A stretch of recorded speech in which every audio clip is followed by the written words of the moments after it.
WhatsApp guys, it's me Sabbir Ahmed. Welcome to new video. আপনার আইডিতে monetization আসছে কিনা সেটা চেক করার জন্য অবশ্যই আপনার আইডির প্রফেশনাল মোড চালু থাকতে হবে। তারপর আপনার প্রোফাইলে ক্লিক করবেন। প্রোফাইলে ক্লিক করার পর যদি দেখেন যে আপনার নামের উপর ওই সবুজ টিক চিহ্ন থাকে, তাহলে বুঝবেন যে আপনার আইডি ঠিক আছে। আপনার প্রোফাইল যদি এরকম দেখায় সবগুলা লক হয়ে আছে এবং উপরে স্টার সেটআপ, তার উপরে আপনার প্রোফাইলের নামের উপরে সবুজ টিক চিহ্ন থাকে, তাহলে বুঝবেন যে আপনার প্রোফাইল ঠিক আছে। তারপর আপনার আইডিতে প্রফেশনাল ড্যাশবোর্ডে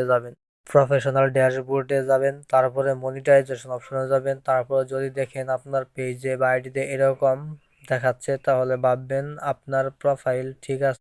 সো আপনাকে একটা জিনিস খেয়াল রাখতে হবে, সব সময় আপনাকে ভালো কন্টেন্ট দিতে হবে, নিয়মিত কাজ করতে হবে, ধৈর্য থাকতে হবে, তাহলে আপনি অবশ্যই কন্টেন্ট মনিটাইজেশন পাবেন। কন্টেন্ট মনিটাইজেশনের আগে আপনি এই স্টার সেটআপ পাবেন, কিন্তু এই স্টার সেটআপ করা যাবে না। আপনার পেজে যদি ভালো রিচ থাকে, ভালো এঙ্গেজমেন্ট থাকে, ভালো ভিউ থাকে, তাহলে অবশ্যই আপনি মনিটাইজেশন পাবেন। প্রতিদিন আপনাকে কমপক্ষে 3টা করে পোস্ট করতে হবে।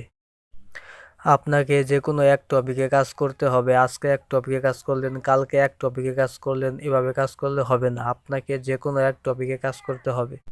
তারপর আপনাকে উইকলি চ্যালেঞ্জ দেওয়া হবে। প্রথম উইক, দ্বিতীয় উইক, তৃতীয় উইক, এইভাবে আপনাকে উইকলি চ্যালেঞ্জ দেওয়া হবে। আপনি যদি প্রতি উইকলি চ্যালেঞ্জগুলো পূরণ করতে পারেন, তাহলে আপনার জন্য আরো সহজ হবে কন্টেন্ট মনিটাইজেশন পাওয়া। আপনি যখন উইকলি চ্যালেঞ্জগুলো পূরণ করবেন, তখন আপনাকে প্রথম লেভেল, দ্বিতীয় লেভেল, তৃতীয় লেভেল এভাবে দেখাবে। আপনি যদি প্রতি উইকলি চ্যালেঞ্জগুলো পূরণ করতে পারেন, তাহলে আপনি খুব দ্রুতই পেয়ে যাবেন কন্টেন্ট মনিটাইজেশন। আপনি যদি প্রতিদিন 3টা রিল, একটা স্টোরি, একটা পিকচার পোস্ট করতে পারেন, এভাবে আপনি 3 থেকে 6 মাস পোস্ট করলেই আপনি কন্টেন্ট মনিটাইজেশন পেয়ে যাবেন।